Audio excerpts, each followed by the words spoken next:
बिना सीढ़ी पे चढ़े छत पे नहीं पहुंचा जा सकता। यद्यपि अगर हम सीढ़ी और छत का दोनों की बात करें तो यही कहा जाएगा छत ऊंचाई पे है, पर ऊंचाई पे चढ़ने के लिए सीढ़ी है। ऐसे ही मानसिक सेवा में पहुंचने के लिए प्रगट सेवा है। अगर हम प्रगट सेवा नहीं करेंगे तो हमारे अंदर मानसिक सेवा करने की योग्यता ही नहीं आएगी। प्रगट सेवा करते करते मानसिक सेवा होने लगती है। जैसे हम प्रगट में अपने ठाकुर जी को स्नान कराया, उनको अंग प्रक्षालन करके वस्त्र धारण कराए, चंदन लगाया, भोग लगाया। अब ये सब चीजें सीमित हैं। हमें लगता है अगर हीरे का हार पहनाते, बड़े हाँ रतन जटित मुकुट पहनाते, अब हमारी भावना बनने लगी। पैसा तो है नहीं, ला तो सकते नहीं, पर हम हीरे के हार की रचना कर सकते हैं। अब शुरू हो गई मानसिक सेवा। अब वो सुंदर हार हीरे, जहाँ फूलों को पहना है वहीं भाव से ऐसे हीरे का हार पहना रहा है, स्वर्ण का मुकुटधार।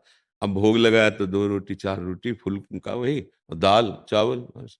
मन में है कि बहुत भोग लगावें, बहुत सुंदर सुंदर। अब हमारा मन संतुष्ट नहीं हो रहा, रख दिया 4 पदार्थ, और भावना में गुजिया, गुलाब जामुन, रसगुल्ला, राजभोग, खीर, हलवा, और विशाल थाली और स्वर्ण की है, विविध कटोरियों में भोग रखे, और स्वयं अपने हाथ से अपने ठाकुर जी को पवार। वो शांत बैठा है, होने लगी सेवा मानसिक। अब प्रगट सेवा की ही नहीं तो मन पवित्र ही नहीं होगा, तन नहीं पवित्र होगा। तो जब हमारा तन पवित्र नहीं है, मन पवित्र नहीं है, तो हमारे आंख मूंदने पर अंधकार दिखाई देगा। मानसिक सेवा तो तब हो जब मानसिक आराध्य देव आवे ना, मान लो ऐसे भाव में, अब सामने दिखाई दे रहे प्रिया प्रीतम, तो आप सेवा शुरू करो। तो इसके लिए, यहां तक पहुंचने के लिए नाम जप, प्रभु की लीला गायन और प्रभु की प्रगट सेवा। प्रगट सेवा किए बिना मानसिक सेवा में पहुंचना बहुत कठिन होता है। हाँ, कोई सिद्ध महापुरुष सीधे मानसिक सेवा में पहुंचा दे, वो बात अलग है। वो अपने तप बल से, भजन बल से, कृपा बल से, जैसे भी चाहे महापुरुषों में सामर्थ होती है। पर एक सीधी पद्धति है, प्रगट सेवा से मानसिक सेवा में प्रवेश। और कोई भी महापुरुष ऐसा नहीं है जो प्रगट सेवा न करता हो। अगर वो आराध्य देव की नहीं करता है तो गुरुदेव की करता है। तो भाई तो प्रगट सेवा ही, मूर्त में तो विराजमान है गुरुदेव। कोई किसी भी उपासना, किसी भी मार्ग का हो, क्या बिना अपने मूर्तिमान गुरु की सेवा के वो ब्रह्म पदवी को या निराकार तत्व को प्राप्त हो सकता है क्या? नहीं। तो पूजा तो शुरू हुई मूर्त से ही ना, मूर्त से पहुंच गया अमूर्त में। तो ऐसे ही हम प्रगट सेवा से मानसिक सेवा में पहुंचते हैं। तो इसीलिए जैसे अपने लोग अष्टयाम, आठों पहर लाडली लाल की प्रगट सेवा, तो अब असंतोष होता है सेवा में कि हमारे पास उतनी, जितना आप भाव करोगे ना, अब उतनी ना सामग्री ना उतना वैभव, जितना हमारा भाव बढ़ रहा है वो होने लगा। अब फूल हैं 4, और हमें प्रियालाल को फूल की पहाड़ में विराजमान करना है। अब सुंदर सुंदर रायबेल, जूही, हम मानसिक में गुलाब, इतना पहाड़ जो है, हमारे प्रियालाल उसी पे बैठे खेल रहे हैं, हम देख रहे हैं, हो रही मानसिक सेवा। प्रियालाल के पहले भाव में आए ना, भावोत्सवेन भजताम रस काम धेनु। तो अब उसके लिए हमें प्रगट सेवा और हमारा शरीर पवित्र आचरणों से युक्त हो जाए, पवित्र आचरणों से। महाप्रभु हरिवंश चंद्र जी कह रहे हैं, जिन्होंने अष्टयाम सेवा का विस्तार किया, तय बालक नहीं भर्यो सयानब, काहे कृष्ण भजत नहीं नीके। तुम ठीक से भजन क्यों नहीं कर रहे हो? तुम बहुत चतुर हो, बालक नहीं हो, बहुत चतुर। देखो आप बहुत चतुर हैं, पर वो असत मार्ग से सुख ग्रहण करने में बुद्धि लगा के चतुर बना दी। सत मार्ग में क्यों नहीं चलते? ठीक से भजन क्यों नहीं करते? बोले ठीक से भजन क्या है? बोले कुत्सित वाद विकार परधन सुन सिख मंद परती बंच। गंदी बातें बोलना बंद करो, दूसरे की निंदा करना बंद करो, कुत्सित वाद। और विकारें, काम क्रोध लोभ मोह मद मत्सर, इन पर दृष्टि रहे, ये तुम्हारे भजन रूपी धन को छीन न पाए। पर धन, दूसरे का धन लूटने की इच्छा मत रखो, छीनने की इच्छा मत रखो, छल कपट से दूसरे का धन लेने की इच्छा मत करो। परतीय बंचु, दूसरे की माता बहनों की तरह काम भोग दृष्टि से मत देखो, नहीं सर्वनाश हो जाएगा। अगर ये छोड़ो और फिर भजन करो, फिर सेवा करो, तो मन पवित्र होने लगेगा। अब ये छूटे कैसे? तो सत्संग में इतनी सामर्थ्य है। संतों का संग करो, उनके वचन देखो। कितने ऐसे हमारे भाई लोग आते हैं जो कहते हैं आए तो अब हैं, छोड़ पहले ही सब चुके हैं। गंदी बातें, गंदे भोजन, गंदे आहार आदि खान पान की जो बातें, ये सत्संग के द्वारा कुसंग का त्याग करके और फिर भगवान की भक्ति का रंग चढ़ता है।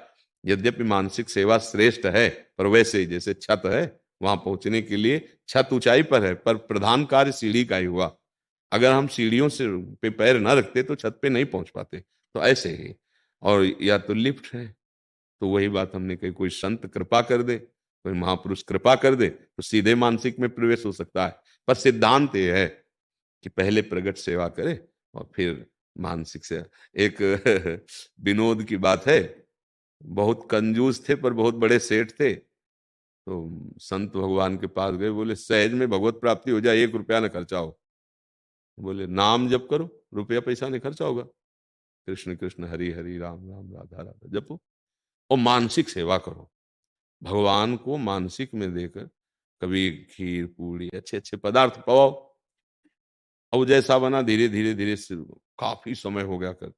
एक दिन क्या हुआ, कंजूस तो थे ही, तो भाव में उसमें दूध में चीनी डाल रहे थे, वो ज्यादा गिर गई। उनको बहुत बुरा लगा, चीनी ज्यादा गिर, इसलिए नहीं कि स्वाद, इसलिए कि चीनी ज्यादा, वो कंजूस स्वभाव था। ठाकुर जी ने एक थप्पड़ मारा प्रगट में, और कहा मानसिक में तेरा पैसा तो नहीं लग रहा मानसिक में तेरा पैसा तो नहीं लग रहा, तो काहे को इतना तो वो जाके बताए, बोले तेरी मानसिक सेवा सिद्ध हो गई, ठाकुर जी तेरी सेवा स्वीकार करने लगे। तो मानसिक सेवा यद्यपि सर्वश्रेष्ठ सेवा है, पर वो प्रगट सेवा से या किसी महापुरुष के आदेश और कृपा से सब कुछ संभव हो सकता है। भगवान के जो प्रेमी जन भजन के धनी है वो कुछ भी कर सकते हैं, किसी के भी मन को पलट सकते हैं, उनमें सामर्थ्य है। वो उनमें प्रार्थना भी है, अगर वो हरि से प्रार्थना कर दें तो सब बात बन जाए। जैसे प्रहलाद जी प्रार्थना कर रहे हैं, इन जगत के जीवों का परम मंगल करो, आपका नाम लेकर, आपका चरणामृत पीकर, आपका लीला गायन करके हम आपकी माया पर विजय प्राप्त कर लेंगे। हमें आपसे आशीर्वाद की जरूरत नहीं, हमें आपके आशीर्वाद की जरूरत है इन लोगों के। प्रभु इन पर कृपा कर दो जो आपको भूले हुए विषय भोगों में लगे हुए हैं। नाथ मैं इनके दर्द को नहीं सह पा रहा। ये भक्त हृदय प्रहलाद जी, तो जो नाम जप कर रहा है, चरणामृत पी रहा है, खूब लीला गायन कर रहा है, ठाकुर सेवा कर रहा है, तो मन तो अपने आप प्रभु में लग जाएगा। देखो, आप मानसिक भोग के लिए कोई ध्यान थोड़ी धरते हो संसारिक, पर आपका मन उधर रत है ना, तो देखो पूरी कल्पना कर लेता है, पूरी पिक्चर तैयार कर लेता है अंदर। कोई भी क्रिया करने जाओ, कोई भी भोग भोगने जाओ, कुछ भी करना हो तो पहले वो मनोराज्य पहले चिंतन के द्वारा पूरा तय हो जाता है, फिर बाहर क्रिया होती होती कि नहीं होती। जैसे हमको भोजन तो आज है, ये बने, ऐसे ऐसे बने, ये चटनी हो, ये हो, और हम पूरा उसमें डूब गए। बाद में क्रिया हुई, बाद में पाया। तो अगर हमारी चित्त वृत्ति प्रभु में लग जाए तो मानसिक सेवा शुरू हो जाए। कामी नारी प्यारी जिम, लोभी जिम प्रिय दाम, तिम रघुनाथ निरंतर प्रिय लागो मोहिराम। पहले प्रभु प्यारे लगने लगे, तब हमारी मानसिक वृत्ति उनकी सेवा में लग जाए। तो इसीलिए नाम जप करो, प्रगट सेवा करो, लीला गायन करो, और थोड़ी थोड़ी भावना करने लगो। आज प्रभु को ये हम पहनाएंगे, ये पवाएंगे, आज प्रभु को ऐसे हम ऐसे, तो अपना जो भाव बन रहा है यही धीरे धीरे मानसिक सेवा में बदल जाता है। नहीं तो मानसिक आंख मूंद देखो, अभी अंधकार दिखाई देगा, नहीं दिखाई देगा। ईमानदारी वाली बात, अरे भैया भगवत प्राप्ति जो होती है ना, उसकी कसौटियां हैं कुछ। अगर उन बातों में आप आ गए हो तो आप भगवत प्राप्त हो ही जाओगे, क्योंकि भगवान के अंश हो, कोई दुर्लभ थोड़ी भगवत प्राप्ति। पर बकवास, तर्क और विषय सेवन और सम्मान चाह, ये भगवत प्राप्ति के लक्षण थोड़ी है, तो मूर्खता के लक्षण है।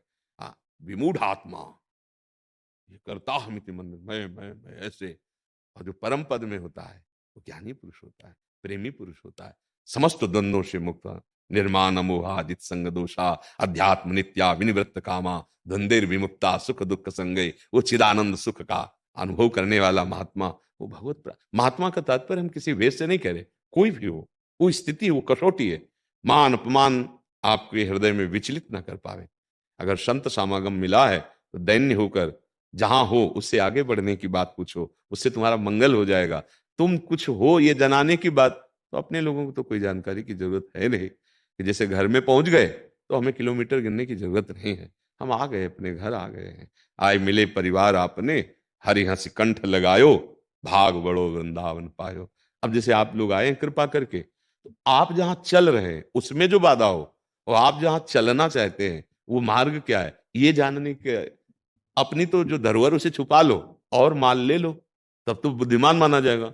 दो चार बातें आई वही फटाफट फटाफट, तो संत जन एक शब्द निकलते ही पहचान हो जाती है कि ये शब्द डूबा हुआ निकल रहा है या केवल बुद्धि से निकल रहा है। जब बुद्धि से निकल रहा है तो ऐसे हाथ जुड़ जाएंगे, क्योंकि वो समझेगा नहीं, वो तर्क पे तर्क करेगा। वाद विवाद तहा नहीं, भगवत मार्ग में वाद विवाद नहीं। तो मानसिक सेवा में प्रवेश होता है प्रगट सेवा से, नाम जप से, और अपने आचरणों को पवित्र करे। नहीं तो मानसिक सेवा विषयों की होगी, देख लो, हर समय आपका मन सेवा ही करता रहता है। ये खाना है, ये देखना है, ये भोगना है, ये संग्रह करना है, ये हमें प्राप्त करना है, ये प्राप्त कर लिया है, अब ये प्राप्त करना है, ये जीत लिया, अब इसको जीतना है। संसार की तरफ ही जाता रहता है। प्रभु की तरफ तो तब जाएगा जब हमारा देखना, सुनना, बोलना, इन तीन पे सुधार हो जाए। पहले श्रवण हमारी भगवत चर्चा सुने, रसेंद्रिय हमारी नाम का रस ले, वाकेंद्रिय हमारी नाम संकीर्तन करे, और नेत्र हमारे सब में भगवत भावना करे। दिखाई नहीं दे रहे, लेकिन प्रभु तो सब में है ही है ना। बिजली तो वही है ना, सबके हृदय की। अगर हम ऐसे चले तो हमारा चिंतन बनने लगेगा। जो हम देखते हैं, जो हम सुनते हैं, जो हम बोलते हैं, वही मन पकड़ता है और उसी का चिंतन करता है, और जो चिंतन करता है वही हमारा स्वरूप हो जाता है। अगर हम गलत चिंतन करेंगे तो गलत हो जाएगा, सत चिंतन करेंगे तो सच्चिंतन हो, हमारा सत स्वरूप है ही है। तो अब मानसिक सेवा का मतलब चिंतन। उसको अब देखो, मन एकाग्र हो, मन पवित्र हो, मन संयमी हो, तब तो हो। जैसे हम सेवा करने जाते हैं तो पहले पात्र मार्जन करते हैं ना, तो मानसिक सेवा में केवल मन ही पात्र है। अब वो निर्मल नहीं होगा, वो एकाग्र नहीं होगा, तो मानसिक सेवा कैसे होगी? इसलिए पहले नाम जप करो, आपका चरित्र पावन हो, और आपके विचार पावन हो, आपका हृदय दूसरों के सुख के लिए भावित हो जाए। मानसिक सेवा में भगवान कृपा कर देंगे, प्रवेश होते